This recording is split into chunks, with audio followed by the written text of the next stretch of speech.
Welcome to the Personality Couch podcast, where we discuss all things personality and clinical practice. I'm your host, Doc Bach, and I'm here with my co-host, Doc Fish. We are both licensed clinical psychologists in private practice, and today we are continuing our Schizotypal personality series. In this episode, we unpack schizotypal's genetic link to schizophrenia, as well as how they appear socially and in clinical settings. We also continue to explore the fascinating topic of schizotypy that encompasses the schizoid, schizotypal, and schizophrenia continuum of disorders.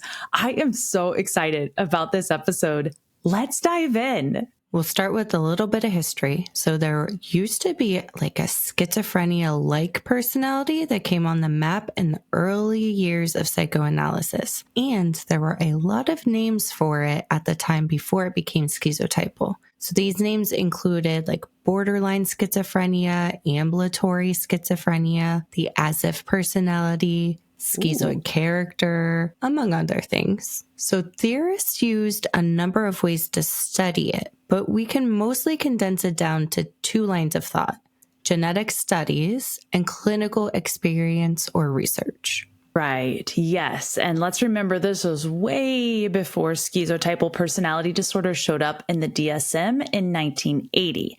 But let's take a peek at that genetic line of research. Okay, so this research line included theorists like Kraepelin, Bleuler, Kretschmer, Kalman, and Slater, who looked mostly at genetics. They didn't consider the how or why this personality developed. They just looked at the genes. Specifically, these researchers looked at biological relatives of schizophrenic patients who had non-psychotic but aberrant, odd personality states. So these non-psychotic personalities were termed latent schizophrenia, schizoid personality or schizoid character, and schizoform abnormalities. These characters were described as eccentric and odd, irritable and unreasonable, socially isolated, having aloof or a more cold demeanor, and suspicious. And these odd personalities were found in the genetic line of those with schizophrenia. So theorist Rado actually said that certain personalities live at risk of developing schizophrenia. He used the word schizotypals to describe these personalities, and they were said to be like a certain schizotype. And one might argue this is when schizotypal and schizotype came on the map, thanks to Rado. He also noted that the two core defects present in the schizotype's personality were a diminished capacity for pleasure. So what he called like a pleasure deficiency that's driven by genetics. And then the second one is problems understanding like their body in space and potential body awareness, or like body image distortions. So this involves the proprioceptive system. So being clumsy, maybe having an odd way of walking or moving, maybe feeling like one arm is longer than the other. Now note, this is not psychosis, but it's distortions involving the body. So for example, like not genuinely believing that there's a chip in your arm, which would be psychosis, but just feeling like one arm is too long. Yes, that's an important distinction. It's not full-blown psychosis, but it is like odd experiences of the body in space or misperceptions of the body, almost like a detachment from the body, which is really a type of dissociation. Or maybe like, whose body is this and why does it feel different? It's a disconnect, a split, but from the body and not necessarily from reality. Exactly. And it's really tricky to understand, but it's very much not image-based. So it's going to be a disconnect from the body versus like a fixation on the body or body part, as in body dysmorphia. Yes, right on. Yeah. So in body dysmorphia, it's a fixation on a perceived flaw in appearance, leading to compulsive behaviors to change it. Here, Rado is describing the schizotypal's disconnect and dissociation from their own body in space, not fully in another universe like psychosis, but like not fully in their own body at times. And to be clear, this is only one part of the schizotypal personality that Rita was describing. But now we move away from like only genetics and let's look at the clinical researchers of the schizotypal character. Yes. All right. So the clinical research theorists were Zilberg, Deutsch, Hoch, Politan, and Meal. So these were some of the top researchers who drew from clinical experience to find themes in certain personalities. So they identified patients with schizophrenia-like features. And we've already mentioned some of these names already. So things like borderline schizophrenia, ambulatory schizophrenia, the as-if personality, pseudoneurotic schizophrenia, and schizotypal personality. These schizotypic personalities were most commonly described as having some deficits in thinking patterns or just being cognitively like off, along with lack of deep interpersonal relationships. And then another researcher, Keddy and colleagues, found some commonalities among those with what was called borderline schizophrenia. So those commonalities included strange thinking, resulting in odd communication, micropsychosis, such as cognitive disorganization and depersonalization. Which this is interesting because we just talked about Rato's observations of being disconnected from the body. Yeah. Which is depersonalization. Yeah. And then number 3 is shallow social relationships and sexual experiences. And then the last one is neurosis or nervous energy. Right. Yes. Yes. So Meal was the most influential researcher here, mostly in the 1960s, and his work is still being used in others' research, which is pretty cool. But Doc Fish, I'm hoping you can tell me what exactly Meal contributed to this field. Absolutely. So he noted 4 common traits in these schizophrenia-like patients. So 1, cognitive slippage, or like being on the verge of psychosis, such as like making loose associations and thoughts. Number 2, seeing the self as unlovable and prone to rejection, leading to increased social anxiety. Number 3, ambivalence, so contradictory attitudes or emotions. And then number 4, anhedonia, which is a decreased capacity for pleasure. Now, these 4 things would lead to either an odd or eccentric character or even like full-blown schizophrenia. But we'll get more into his super cool theory here in a little bit. Yes, we will. Yep.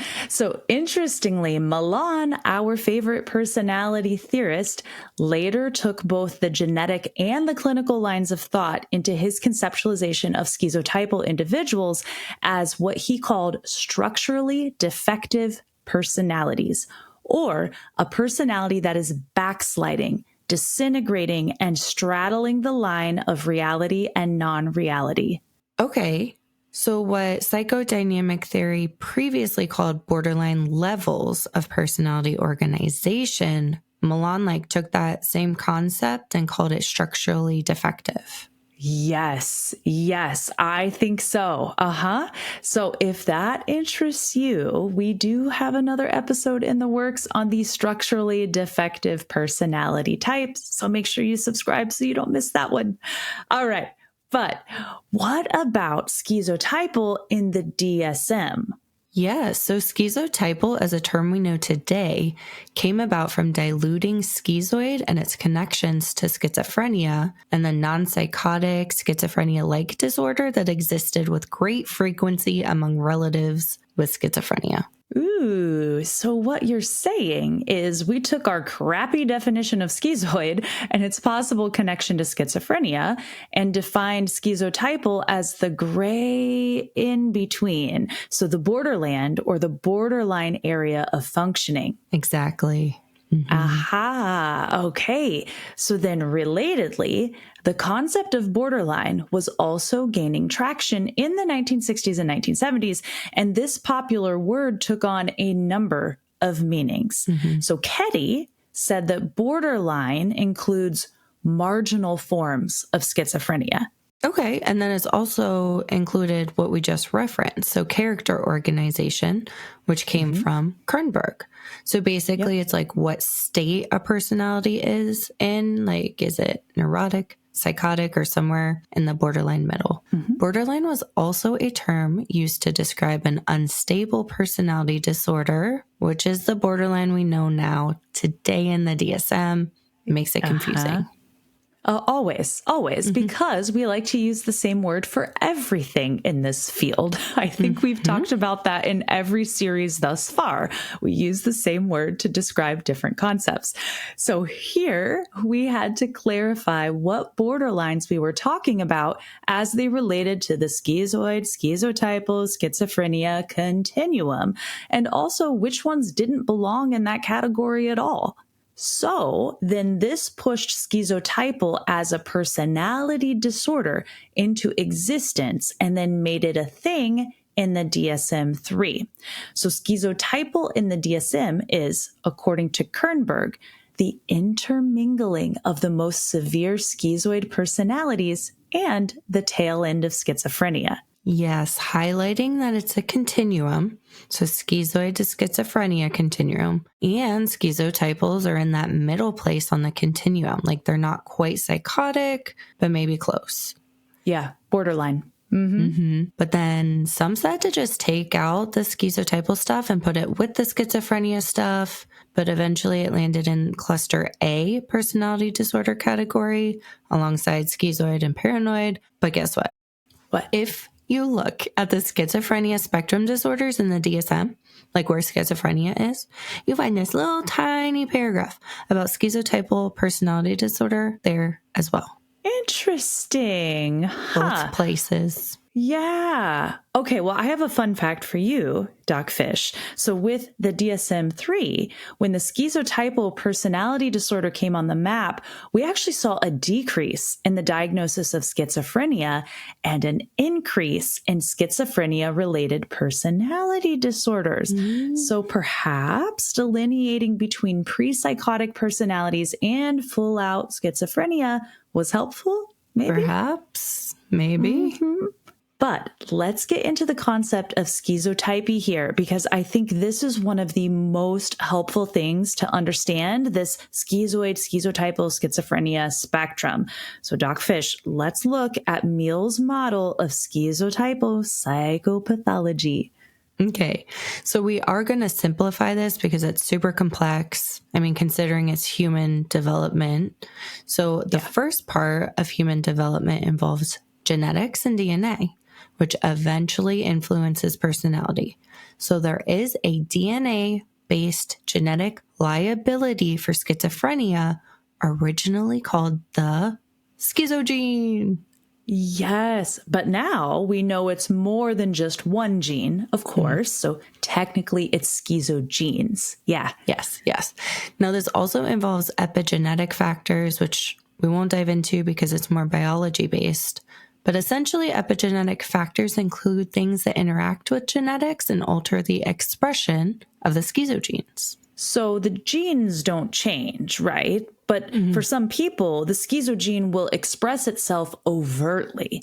And then for some people, it won't because of these like environmental or, as you're saying, epigenetic factors. Yeah. Exactly. And similarly, social learning influences impact genetic and genetic expression. So social learning influences include things that we observe, imitate, and model based on reinforcement. So things like maybe having a positive role model, positive attachments, just early relationships, healthy peer interactions, etc. So having more positive social learning influences may decrease the likelihood of developing schizophrenia or psychosis, while having negative social learning influences might increase that risk. Right. So depending on the environment and life experiences, trauma, caregivers, upbringing, resources, etc., the schizogene may or may not fully express itself.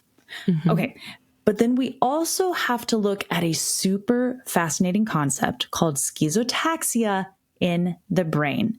Okay, so the schizo gene or schizogenes influence the development of the central nervous system, including the brain, and this results in an impaired neural hardwiring called schizotaxia. Yes, so schizotaxia involves potential synaptic slippage. What does that mean? Basically, like some things aren't really firing correctly in the brain. Right. Yeah. And then later, that cognitive slippage might be seen in like loose thinking. So loose thinking or loose associations is like thoughts that are disconnected and fragmented or not really connected well. So the personality then can showcase that on a neuro level, things aren't really firing correctly in the brain. Okay. So we started with genetic schizogenes. They are impacted by the environment and social learning stuff. And then we end up with a schizotaxic brain that is prone to like slipping and misfiring, resulting in more severe expressions of like the schizo phenomena. Yeah, that's right. Okay. Yes.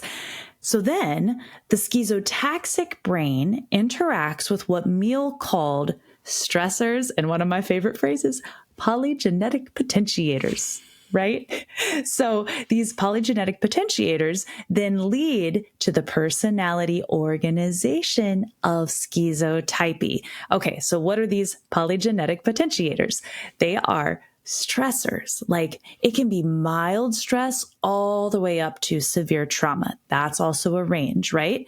Polygenetic potentiators also include factors like introversion, how anxiety prone someone is, anhedonia or lack of positive emotions, and also aggression. So high introversion, high anxiety, high anhedonia, and low aggression are more likely to result in schizophrenia. Interesting. Fascinating. Yeah. So much. Okay. Also, polygenetic potentiators is really fun. Okay. Meal argues that all individuals who start with schizogenes can't escape the development of a schizotypic personality organization. Oof. So the schizotypic personality organization is at higher risk for the development of schizophrenia or schizophrenia-related disorders. Yes, and so many things can influence those genes and therefore impact the trajectory of schizophrenia expression, but there's no escaping the schizotypic personality organization, which is really fascinating, right? Oh, absolutely.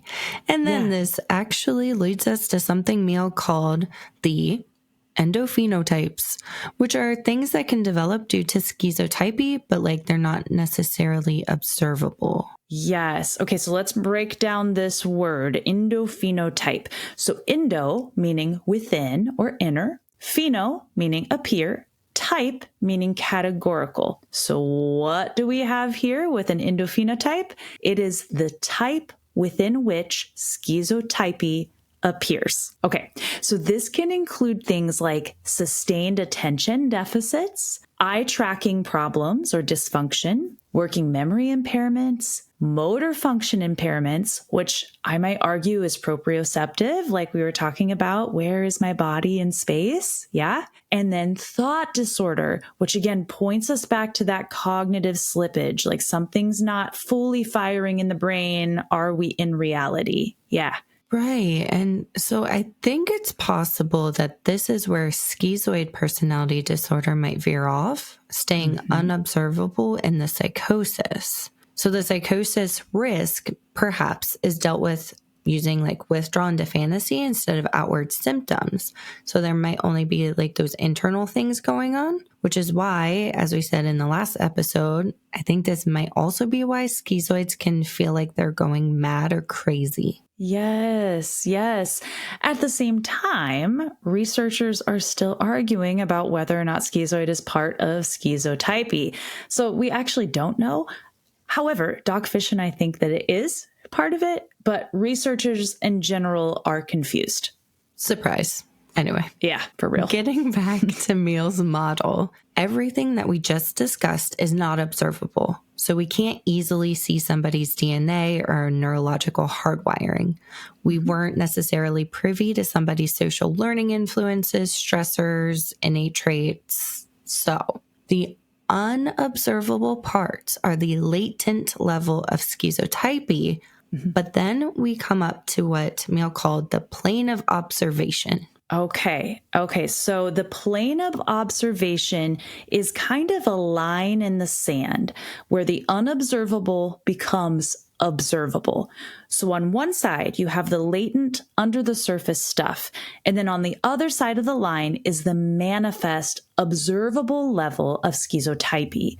The observable level contains all the same latent stuff, but is now crossing over that line into the observable stuff that people can see. And so we know that schizotypes can present in different ways. So one presentation is schizophrenia, right? It's the psychotic presentation.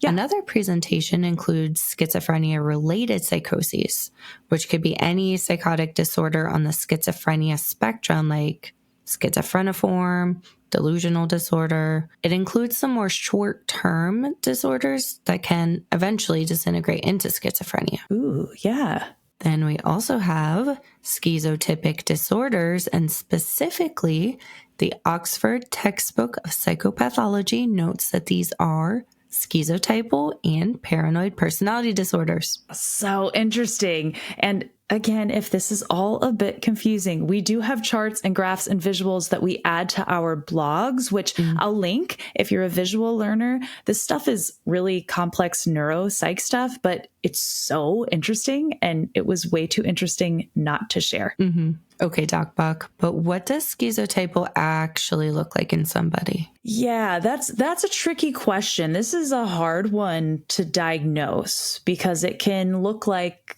multiple different things. But let's look at how schizotypal manifests in that observable level, or in other words, like what does a schizotypic personality or even a schizophrenic personality look like? So let's remember the four fundamental signs and symptoms of schizotypy that we highlighted at the beginning. So the first is that cognitive slippage, or that mild associative loosening, where the thoughts start becoming disconnected. And in talking with the person, you can start to see like something's not quite firing right. They're loose thoughts. They're associating things that are really not connected, or maybe loosely connected. It's not your normal communication.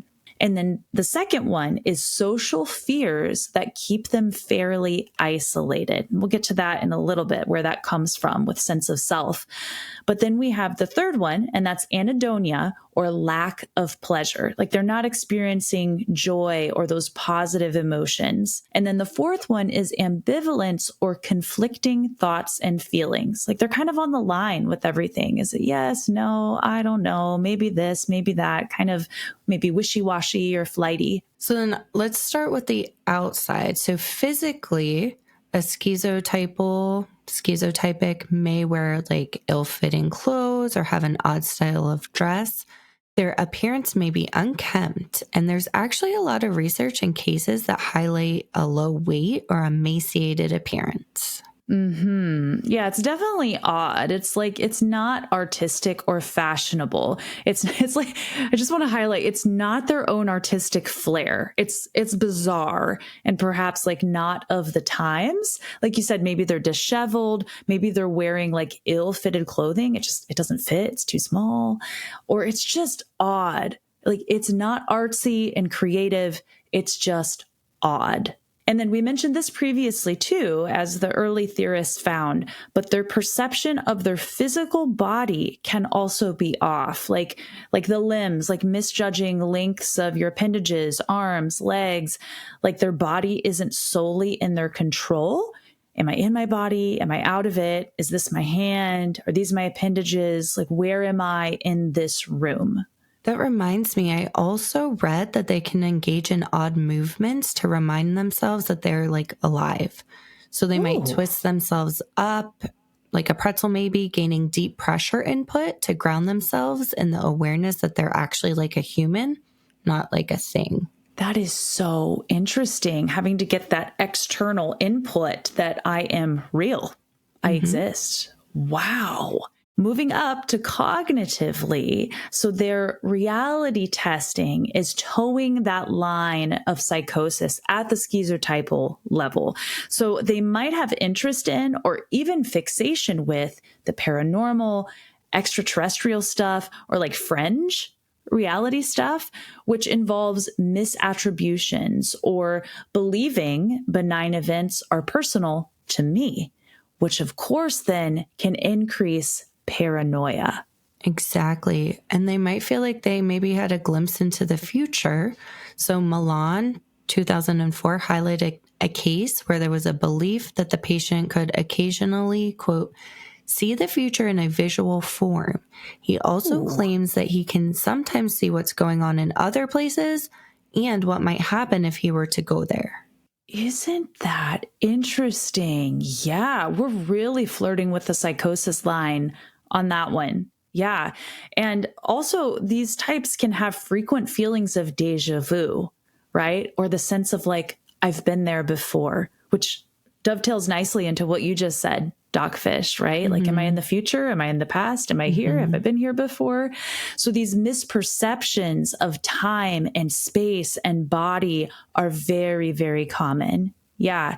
And then also they have potential difficulties with perception of both the self and with others. Like they may not recognize faces or perhaps even see others as distorted. Now, other cognitive pieces include cognitive slippage, decreased attention, under or overactive senses, and impaired eye tracking and eye contact.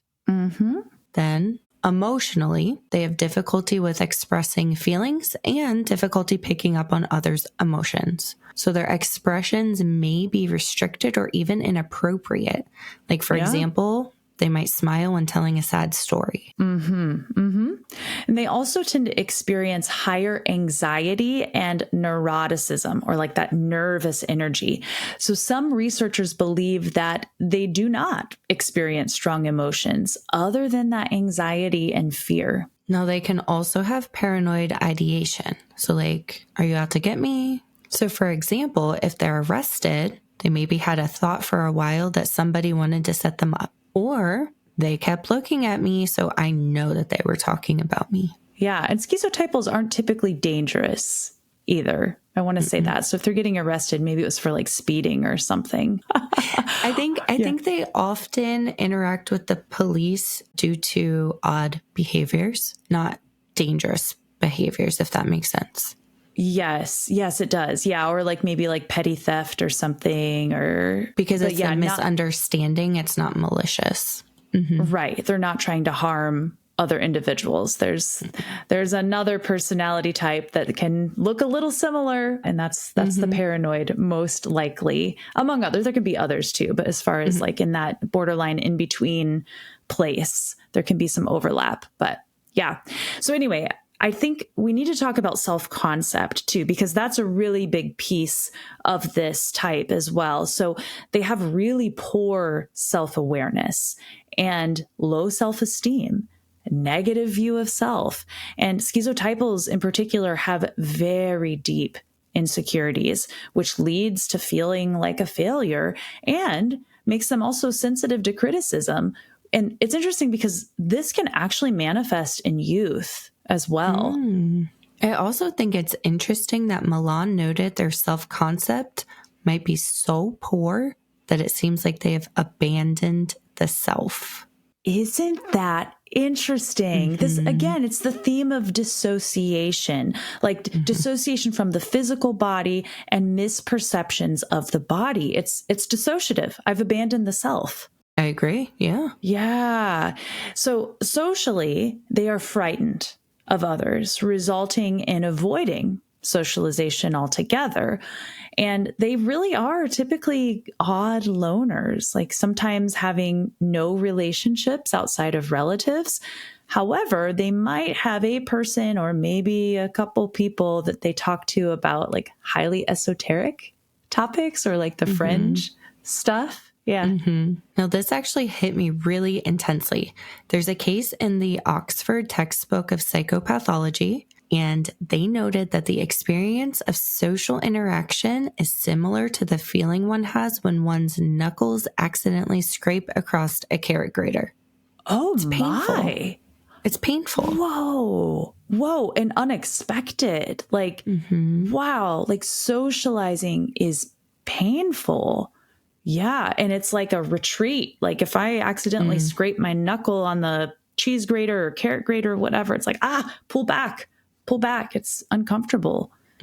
Yeah, that is so interesting. So I can also see how this would lead to like the odd communication or how those things could potentially go together, like answering questions maybe in an inappropriate amount of time, having long pauses, maybe followed by like rambling tangential speech, or maybe, and I've actually seen this clinically, like giving short one-word answers or just like overall bizarre speech. Yeah. Or muttering under their breath to themselves. Yeah. Sure. And they may underachieve at school or the workplace due to lack of motivation and just simply finding socialization uncomfortable. That makes so much sense. Yeah. Okay. To recap real quick, schizotypals have been linked to schizophrenia genetically, and clinically, researchers and shrinks noted a type of pre-psychotic temperament that was schizophrenia-like, but never reached full-blown psychosis. Right. Yes. And schizotypy is the common thread that runs through both schizotypal and schizophrenia. And we actually think schizoid too, just at the non-psychotic end.